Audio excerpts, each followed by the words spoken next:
కార్యక్రమంలో పాలుపంచుకున్నటువంటి పుంజాల వినయ్ కుమార్ సార్ గారికి, దాసు సురేష్ అన్న గారికి, మిగతా నాయకత్వానికి నందగోపాల్ గారికి, వేముల రామకృష్ణ గారికి,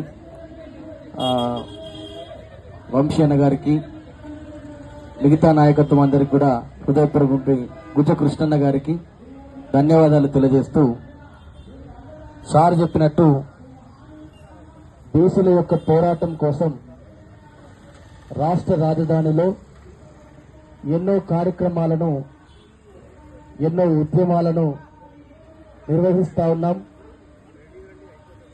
అనేక పోరాటాలు చేస్తా ఉన్నాం.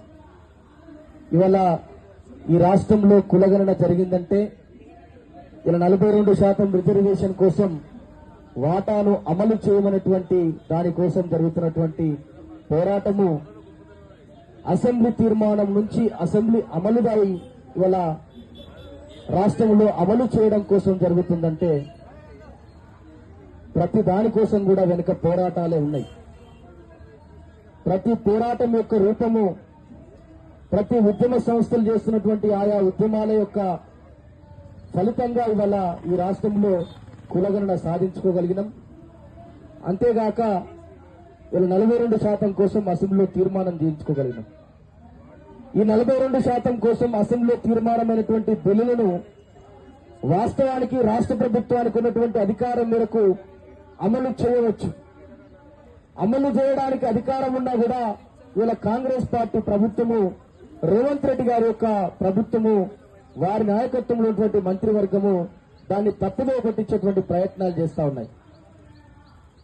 ఇవాళ 9వ షెడ్యూల్లో చేరిస్తే రాజ్యాంగ రక్షణ వస్తుంది కావచ్చు, కానీ అసెంబ్లీలో తీర్మానమైనటువంటి బిల్లు అది చట్టమైతుంది కదా. రాష్ట్రంలో చట్టమైనటువంటి బిల్లును అమలు చేయడానికి రాష్ట్ర ప్రభుత్వానికి అధికారం ఉంటుంది కదా.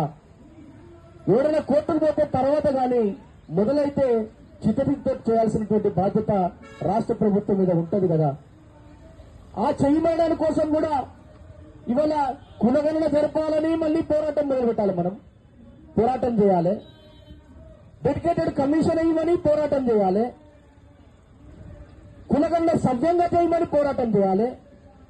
కులగణనకు 2వ షెడ్యూల్ ఇవ్వని పోరాటం చేయాలి. అసెంబ్లీలో తీర్మానాలు చేయమని పోరాటం చేయాలి.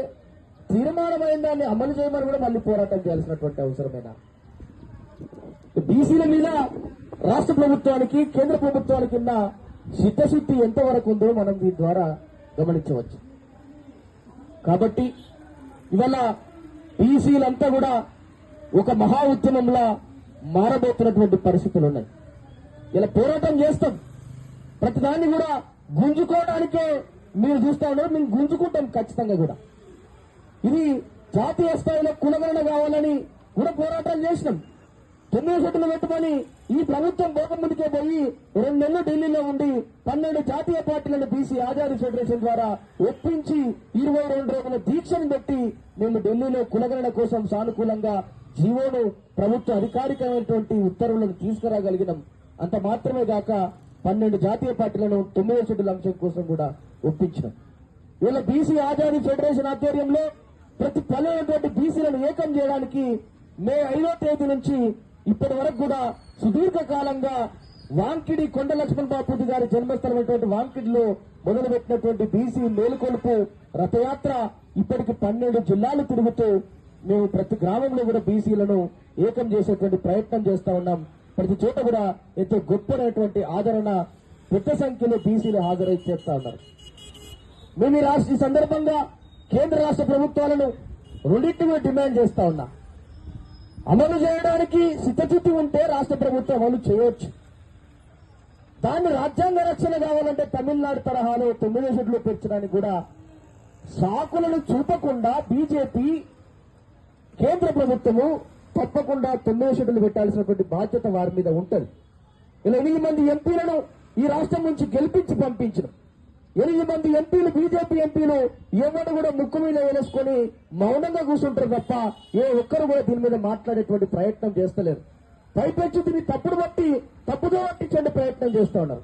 42% రిజర్వేషన్ అమలైతే ముస్లింలకు ఏదో అధికంగా వస్తుంది కాబట్టి మేము చేయమని వాళ్ళు ఒక దెంక తిరుగునటువంటి ఆలోచనను తప్పుడుతో పట్టించేటువంటి ప్రయత్నాలు చేస్తా ఉన్నారు. మనమంతా కూడా ఇవాళ ఇక్కడ తయారైనటువంటి మహాదీక్షలు అన్న ఎరసత్యం అన్న గుజకృష్ణ అన్న దాస్ సురేష్ అన్న మీకు రిక్వెస్ట్ చేస్తా ఉన్నా, 8 మంది పార్లమెంట్ సభ్యులు ఎవరైతే ఉన్నారో బీజేపీ పార్లమెంట్ సభ్యుల ఇండ్ల ముందట మనం మహాదీక్షలు చేయాలి. అప్పుడే వాళ్ళు దిగొస్తారు, ఈ యొక్క అంశాన్ని అమలు చేయడానికి పుణ్యశెట్టులు పెట్టడానికైనా దానికోసం కృషి చేస్తారు.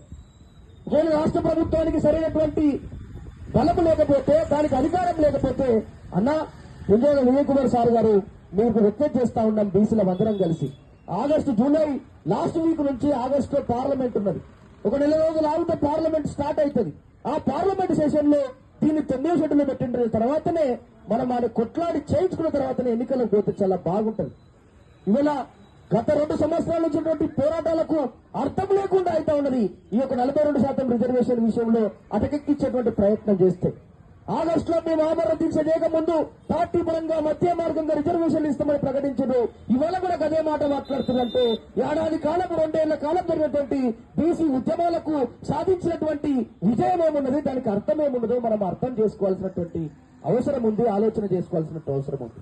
కాబట్టి కాంగ్రెస్ ప్రభుత్వము ఢిల్లీ మీద పోరాటానికి సిద్ధం కావాలి, అఖిల పక్షాన్ని తీసుకుపోవడానికి సిద్ధం కావాలి. 9 షెడ్యూల్లో పెట్టేదాకా కూడా పోరాటం చేయడానికి అవసరమైతే ఈ పోరాటానికి రేవంత్ రెడ్డి గారు నాయకత్వం వహించాలి. ఢిల్లీలో కూర్చుందాం. ఎంతో ఇప్పుడు 4 రోజులలోనే పార్లమెంట్ ఉంది, అందులో తాడో తేడో తెలుసుకుందాం. ఒకవేళ సిద్ధంగా లేకపోతే బీజేపీ ఎంపీల ఇండ్లన్నీ కూడా ముట్టడిస్తాం. బీజేపీ ఎంపీలుగా వాళ్ళని అడ్డుకుంటాం. తెలంగాణ ఉద్యమంలో విద్యార్థి నాయకులుగా పనిచేసినటువంటి ఆ యొక్క స్ఫూర్తితోటి మళ్లీ ఇలా బీసీల పోరాటాన్ని చేయడానికి అందరం కూడా కంకణబద్ధమై ముందుకు పోదామని, తప్పకుండా 42% రిజర్వేషన్లు ఇవ్వకపోతే